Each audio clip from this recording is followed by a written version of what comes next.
remember this one summer, and we had this team that had to fly out into a local village. We came out of the tent that morning, though, and it was just crazy wind. I mean, a really bad storm. And as soon as we left our river here and busted into the main channel, the wind just was radical. It was crazy. I'm talking 3-4 foot white caps. I mean, it feels like you're on the ocean. You're just hit one wave and you jump in the air to the next wave in a 24-foot boat. I was actually concerned about the structure of the boat. We had so much gear, so loaded down, so many people. As you're coming off of those waves, you can hear the hull of the boat just slamming against the waves. On top of that, we get out into the big water, we call it. When you're crossing from one cut bank to the next, you have to cross into the big water, and there was just no safe place to run on the edge. We got out in the big waves, and suddenly the motor just up and died on us. At this point, I was really concerned. We have big waves. We're floating into a cut bank. We have a fully loaded boat. You do not want to get a boat loose without steering or power capability into a cut bank. It'll just take you down, it'll take you under, and you're done. And here's what's funny about that trip. It wasn't the first time, and it probably won't be the last, because that's the Yukon River, that's interior Alaska, and that's missions in Alaska.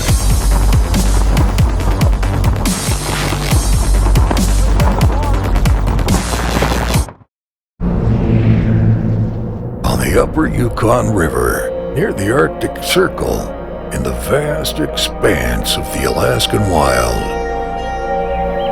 there is a light, a beacon of hope.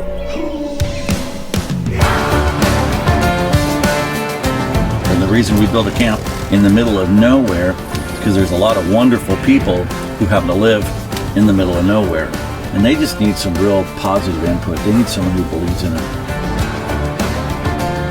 In spite of tremendous odds, danger, and cost, they are united by a cause to build a place of healing for Native youth in the middle of the harsh climate of this wild country. To make this work is through prayer and believing in each other and remembering what God has called us to do.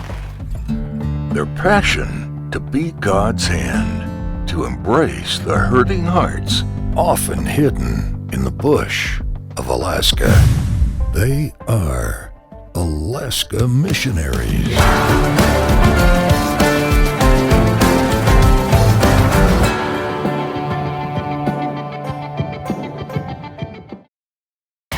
So what's the most memorable thing about this camp to me? Well, that is really a tough question. But probably if I were to narrow it down, the thing that really keeps me going, the thing that really makes me want to come back and do it again and raise the money and raise the funds and put together the teams and do the construction and develop the land, is looking into the eyes of a young person and seeing the transformation happen, because something on the inside is taking place. There's healing that's happening in their heart that wasn't happening before. And you see a kid who's coming with a lot of depression, dealing with some issues, and maybe there's some family situation, or they've just had a loss in their life.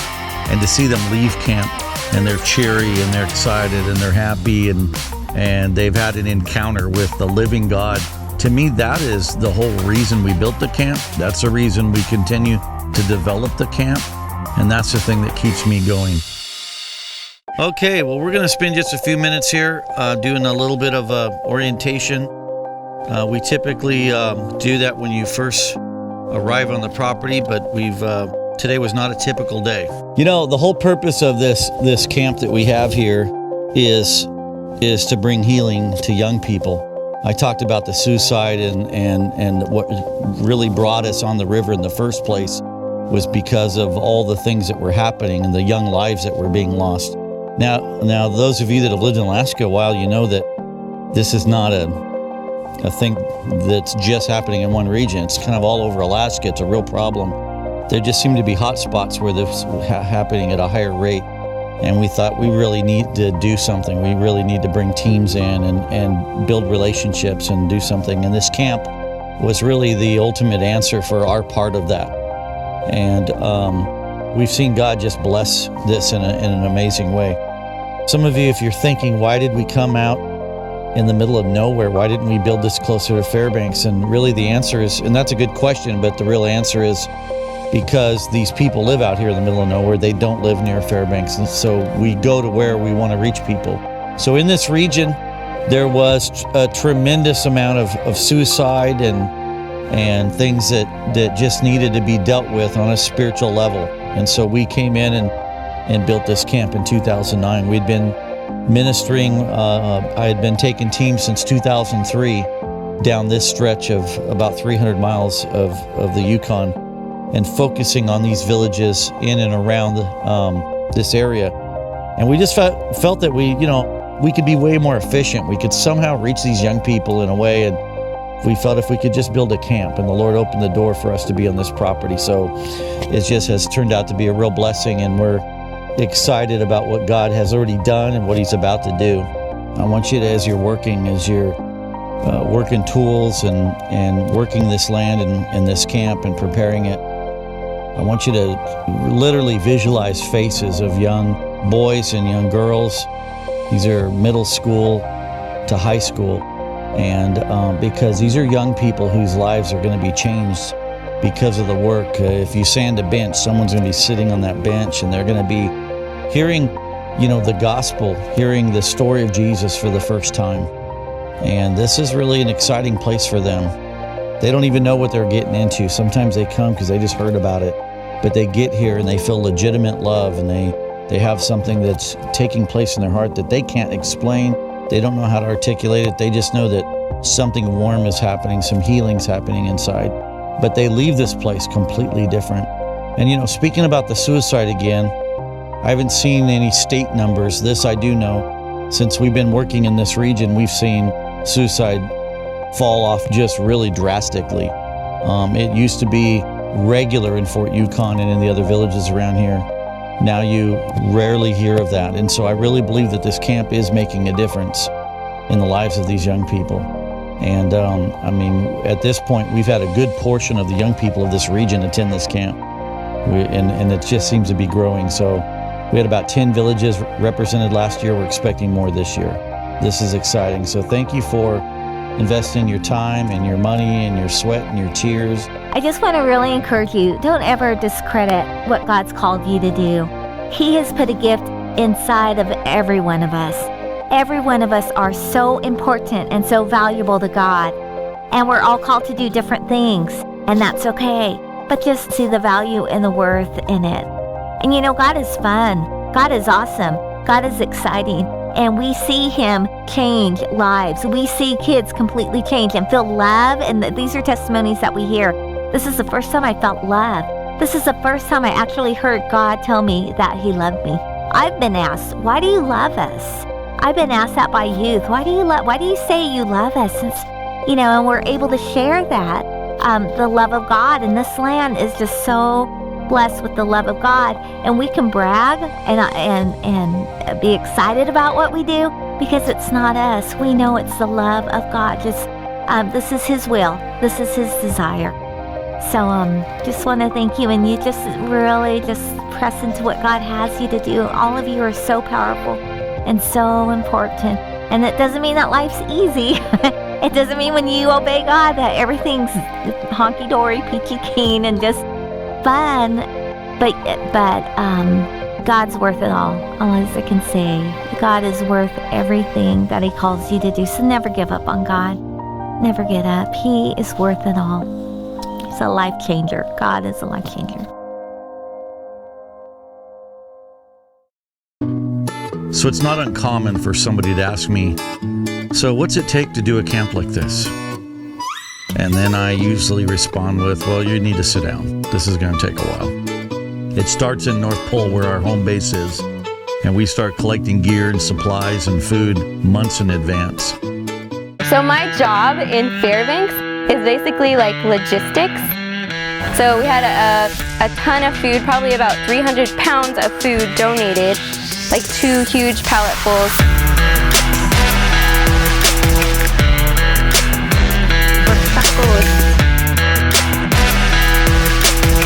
And there's a lot of local businesses that are wanting to partner with somebody who's doing a work in the villages.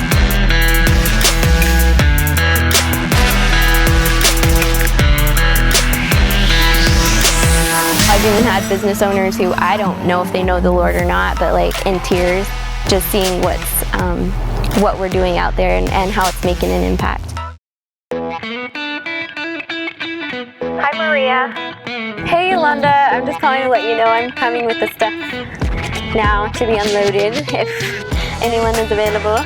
Okay, yeah, we'll be right out. We're waiting for you in Cody Easton. Okay. Awesome. Okay, I'm backing up.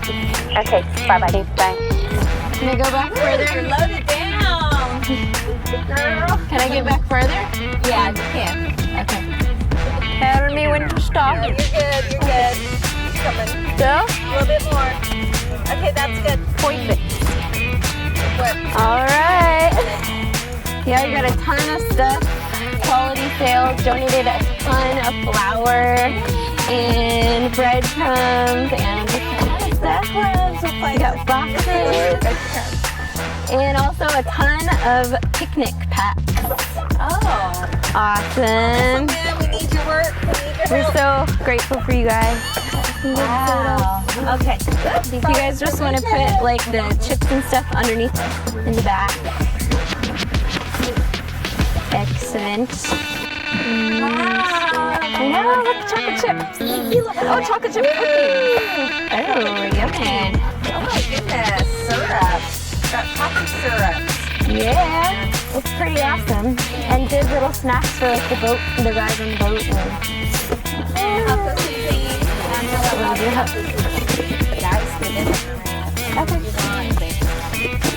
Like Christmas together. You and I for Beyahad. great gifts. Excellent. Oh my god. What's that, Grace? We need our knife. Our Nikki Cruz knife. There we go. I think that's good. That's good. That fits well.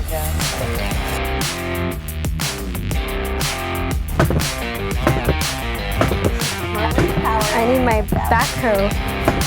Okay, hold on. There has to be a better way. Oh, do we have a sledgehammer? Oh, that's what I read on one of them.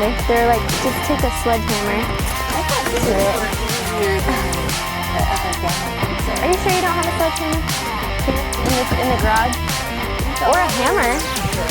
Yeah, that looks kind of yellowish. Okay, you're done? Yep. All right, that's a wrap. We'll finish later, but we got to make a game plan of who's going to go get this list. Sounds All right, you want to good. do it? Thank you. Yeah. You're my help. You're welcome. So it was actually in mid-May.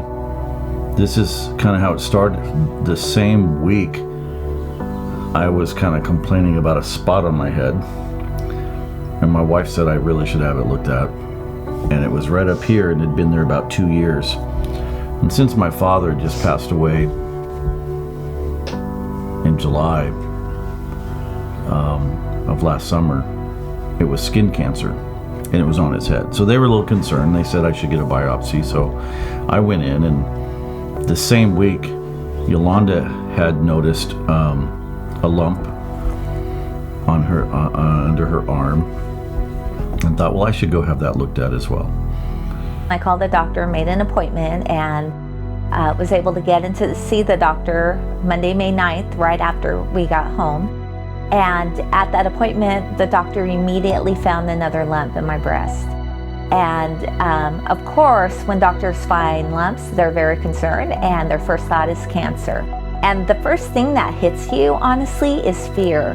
Because when you hear that word cancer, even if you don't know it's real, you imagine people that have gone through cancer. You imagine them going through the chemo treatments. You remember the funerals that you went to from people who have experienced cancer. The next day, they got me into the Breast Cancer Detection Agency, and they wanted me to go on that Tuesday because the radiologist was there and he can do an ultrasound so he could see the bigger picture of these lumps. And after that appointment, when I myself saw the lumps and could even feel them more, there was the concern. I think that's when the concern started rising up in me. Walking into the radiologist office. It's almost like you're walking down a gray hall and you don't notice anybody else. It's almost like a cold cell, and you're just almost like this is the point of truth. I remember making dinner that night after seeing the radiologist for the first time, and having that fear come in and just praying through. And I heard the Lord tell me, Yolanda, you cannot let fear in. This is not your death sentence. You cannot allow fear to grip you and think of all the horrible things the situation can bring on. You have to trust me. You have to remember all the words that I have given you, all the promises I have given you. And to me, I shortened that to no fear, all truth. Do not let fear in, all truth. And I remember driving home from my biopsy appointment, just the thoughts, oh my goodness, I can't believe I'm going through this. I can't believe there's a possibility of me having cancer.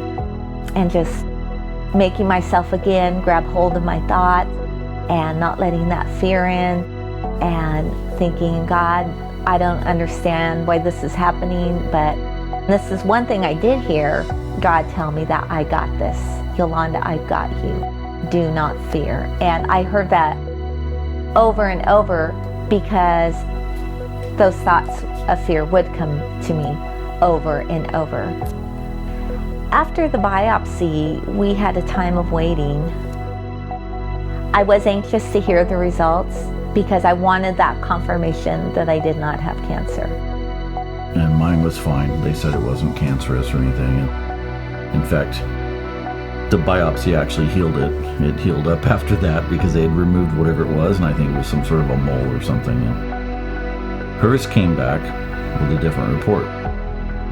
Cancerous. When I received the news and received the confirmation that those lumps were cancerous, that's kind of when life stands still. But again, I did not believe it. I did not believe that I had cancer. I, in my mind, honestly believed that God was just going to remove them. And it was okay. So after we received the confirmation of the cancer being positive, that following Friday, I had an appointment with the surgeon, and that's when I think it became real. And I was good. I was really good. I felt so strong. Ron and I, we went in there and we just felt so strong. I wasn't fearful. I didn't have any fear. It was just when I started telling her, I know this is the devil. I know this is not of God. And I know I'm going to be healed. I know it's going to be okay. And that's when I got emotional. And my doctor was awesome. My surgeon was awesome. She started crying with me. She says, it is okay. It's an emotional thing. It's okay. We moved forward, and Ron was very strong for me and with me. And we prayed every day. We got up in the mornings and prayed every day and gave it to God. And that's where we thought, oh my goodness, here we are in the middle of Camp Nahshii. Ron was supposed to leave to the river the last week of May, and there's no way that he's going to be able to do that. And so before then, we kept planning as normal, but then with the reality of having surgery, we had to start replanning. We had to start postponing things, just kind of leaving it up in the air. We'll just see what happens. God, you're in control. He was just working around the clock almost, just trying to reorganize all situations of camp. And we did have a lot of appointments in May because of the situation. We had appointments every week. So here we're supposed to be planning for a camp, and we're dealing with appointments continuously. And the real emotional time comes right before the surgery. That's when the emotions that I thought I had control of were not in control because of the reality of what was going to happen. And thinking that maybe I wasn't hearing from God. Maybe I was going too fast and listening to the doctors, that, that double-mindedness, that doubt started coming in. But you're looking at the data, you're looking at the photographs, and you're realizing, okay, this, whatever it is, it's growing fast, and it has to come out. There's no time. I remember asking the surgeon, well, what kind of time do we have? Can we put this off and make a decision in a week? And she goes, maybe a week. I said, how about a month? And she was adamant about, no, we can't. In the last month, it's grown so much, there's no way we can. So we took that moment, and it all comes down to, do you have the peace of God? I'm convinced that God doesn't give his peace for you to do something that he doesn't want you to do. So we both had this like amazing peace. I mean, the situation looked not so amazing. The options weren't exciting. The scenario is definitely not something you dream about, but we had a peace. So we went ahead and went forward with that. For me, through this whole time, I've only had one moment that was really difficult. And that was when they wheeled her away, and I was gathering her things, and I turn around and she's gone, they're gone. I don't even know what door they went through. And I already tried to weasel myself into the surgery room, and they wouldn't let me in there. And so I'm standing in a hallway, and I'll never forget it. The whole room started to spin. I mean, it was that moment of, and it wasn't fear so much as it was, I think, guilt. Well, it was just straight up this, I can't do anything for her. I can't fix her. I can't be there. I can't hold her hand. I can't even talk to her. She's going into surgery. And when she wakes up, there's no turning back. And that feeling that I was abandoning my wife, it was the most hurtful and painful thing I've ever gone through.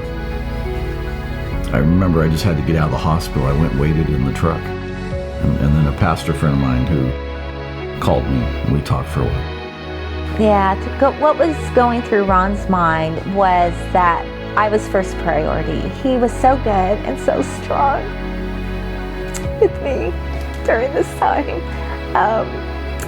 He just said, and again, our faith.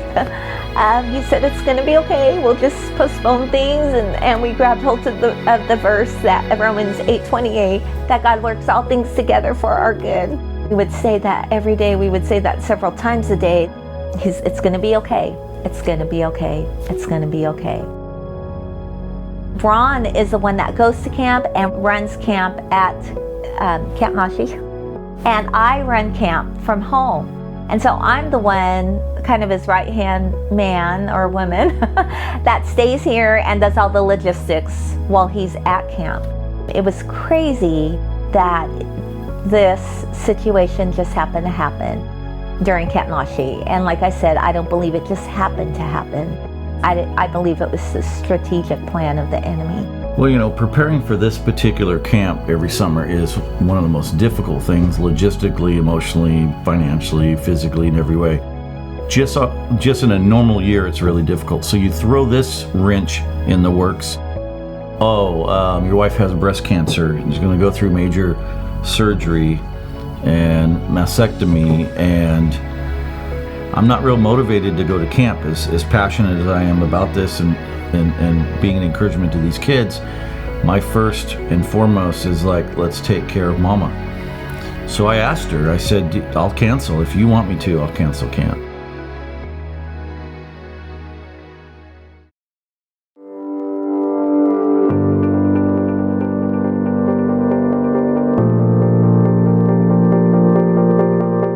I imagine, the natural tendency would be to protect our privacy and let's just keep it in-house, and we'll talk about it, and we'll be the encouragement after we get the positive results.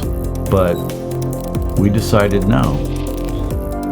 And we chose that no matter how hard the situation was for us, we just knew that we had to catch this curveball and deal with it.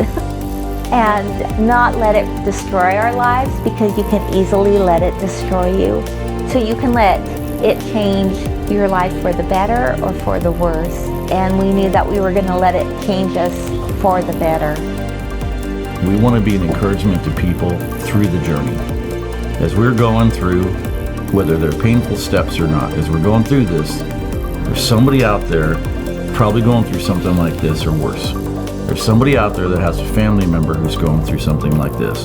And no matter what kind of crap we go through in life, there's somebody who's going through more. No matter what kind of challenge that we're up against, there's somebody who's got a greater challenge.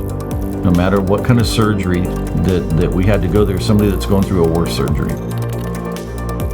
Why not use this as a source of encouragement? Why not use this as a source of inspiration? Why not use this as a source of reality that, hey, this is life and you go through junk, but there's people out there that are going through it with you. To me, that's part of the process. You're going through something nasty, you help somebody else that's going through something nasty. You're going through something painful, you help somebody else that's going through something painful. And I really believe, and Yolanda believes the same way, that through that, God really gives you a strength that goes beyond you because you're reaching out to others. That's part of what, trusting that you're in the hands of God is just reaching out to other people. That's part of it. Yeah, so we talked about it, but it was a pretty simple decision. Go build camp, go prep it for these kids, go expand it, go work the vision. Because the young people of this region, this is where they're going to find hope. We got kids to reach. So there's kids that may very well commit suicide if they don't come to this camp. So let's do this. We'll get through our thing.